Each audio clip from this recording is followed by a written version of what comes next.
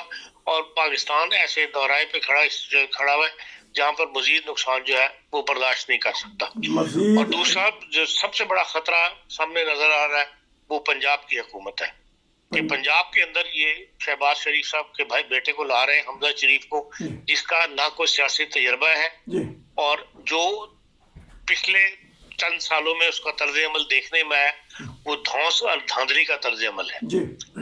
شہباز شریف صاحب پنجاب وزیر اعلیٰ تھے، باپ کے وزیر اعلیٰ ہونے کی وجہ سے بیٹے نے بہت سارے ناجائز فائدے اٹھائے ہیں اور بہت سے ناجائز کام کیے ہیں جن کی عام پبلک کو تو نہیں لیکن صحافیوں کو بڑا اچھی طرح علم ہے. اور جو بیوروکریٹ جنہوں نے ساتھ کام کیے ہیں ان کے ساتھ بیٹھو تو بڑی سٹوریاں سننے کو ملتی ہیں.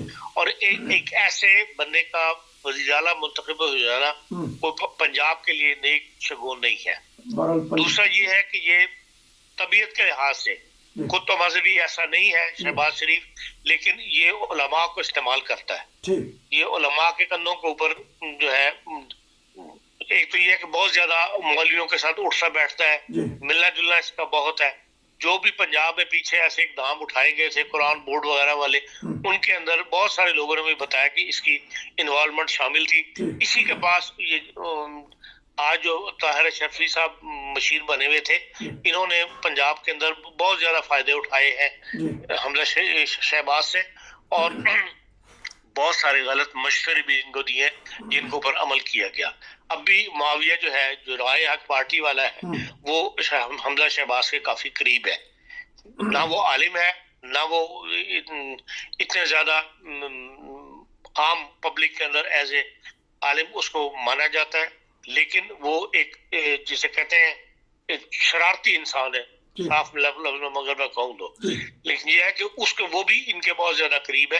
اس لیے پنجاب میں حالات جو ہے وہ بجائے اس کے کہ مزید بہتری کی طرف جاتے، مجھے ڈر ہے کہ پنجاب کے حالات مزید خراب ہوں گے. اس کی طرف جو ہے مسلم لیگ نون کو اور توجہ کرنی چاہیے.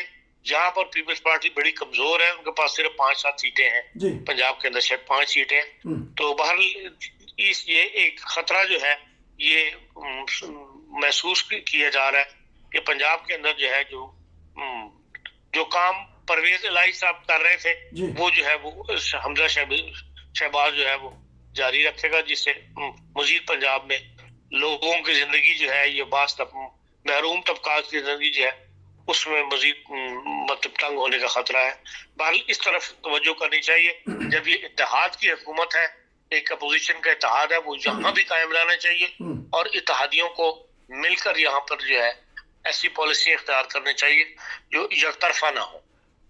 کیونکہ بہت زیادہ وقت ہو گیا ہے، ہم مزید آپ سے باتیں کریں گے کہ رات کو 12 بجے جو کھل جانا اور اس کے پیچھے کی کہانی، اور جو آپ نے بات کی کہ اگر یہ اتحاد رہا 1-1.5 سال، اگر اتفاق سے چل گیا تو پاکستان اپنی پٹڑی پہ چل گیا.